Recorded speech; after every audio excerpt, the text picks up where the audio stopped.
A lowly utility worker is called to the future by a mysterious radio signal. He must leave his dying wife to embark on a journey that will force him to face his deepest fears in an attempt to change the fabric of reality and save humankind from its greatest environmental crisis yet. In the year 2067, Earth has been devastated by climate change and an ongoing nuclear war. Only one city in the ruins of Australia has been able to hold out against these catastrophic changes, thanks to synthetic oxygen. This oxygen is tainted and gradually causes a deadly affliction known as the sickness. Ethan White is a citizen who works as a manual laborer and who cares for his wife Xantha, who is afflicted with the sickness.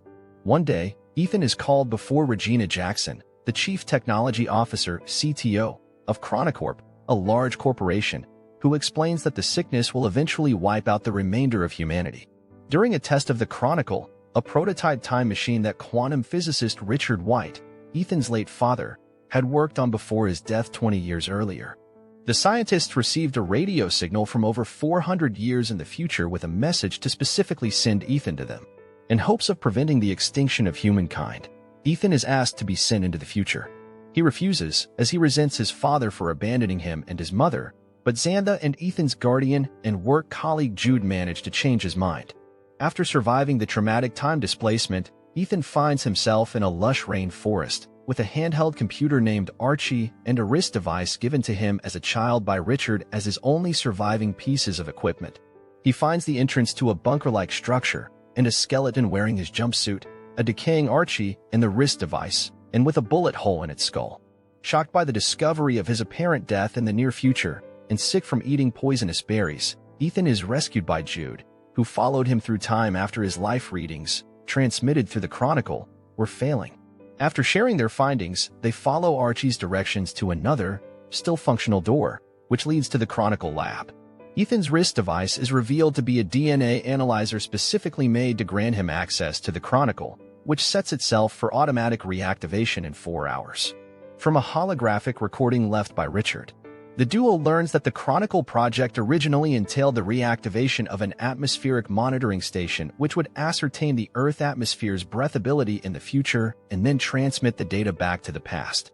When first activating the machine, Richard was surprised to receive a message to send his own son to the future, so despite his misgivings, he prepared Ethan's wrist analyzer. However, an immediate follow-up mission was rendered impossible because safely sending living matter through time required an operational link from both sides, and the data showed a power failure in the year 2474. The Chronicle's activation triggers a malfunction in its nuclear power core, threatening to unleash a nuclear explosion before the countdown is completed. Ethan and Jude make their way to the power core, which is located beneath the overgrown ruins of their home city.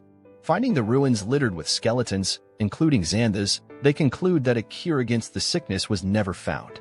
When Jude attempts to comfort him, Ethan recognizes Jude's voice from a recording he found on the decaying Archie, taken moments before his future self was killed. Claiming that he's saving Ethan from himself, Jude directs Ethan at gunpoint to the reactor's control room. Unable to activate the emergency override, Ethan decides to go inside of airlock and pull the lever. With 37 minutes to spare, the duo return to the Chronicle lab, where Ethan finds another exit that opens the entryway next to his skeleton.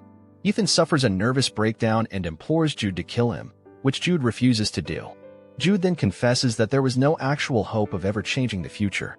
Refusing to believe that, Ethan locks Jude in a room and plays back his father's log from the day that Richard died. Ethan learns that his mission was a sham from the beginning. Regina Jackson intended to flee from her dying time into the future with a chosen few, while Richard maintained hope for humankind. To prevent its abuse, Richard keyed the time machine to Ethan's DNA, but when Richard's colleague announced that the machine could be rigged to send a person into the future one way, Jackson killed Richard. Jude was appointed as Ethan's guardian to ensure that Ethan would be sent forward in time to repair the power failure and stabilize the time portal. Once Ethan returned to 2067, Jackson would have him killed. Ethan tries to shut the Chronicle down, but Jude moves to stop him. When Ethan refuses to fight him, Jude, guilt-ridden, commits suicide.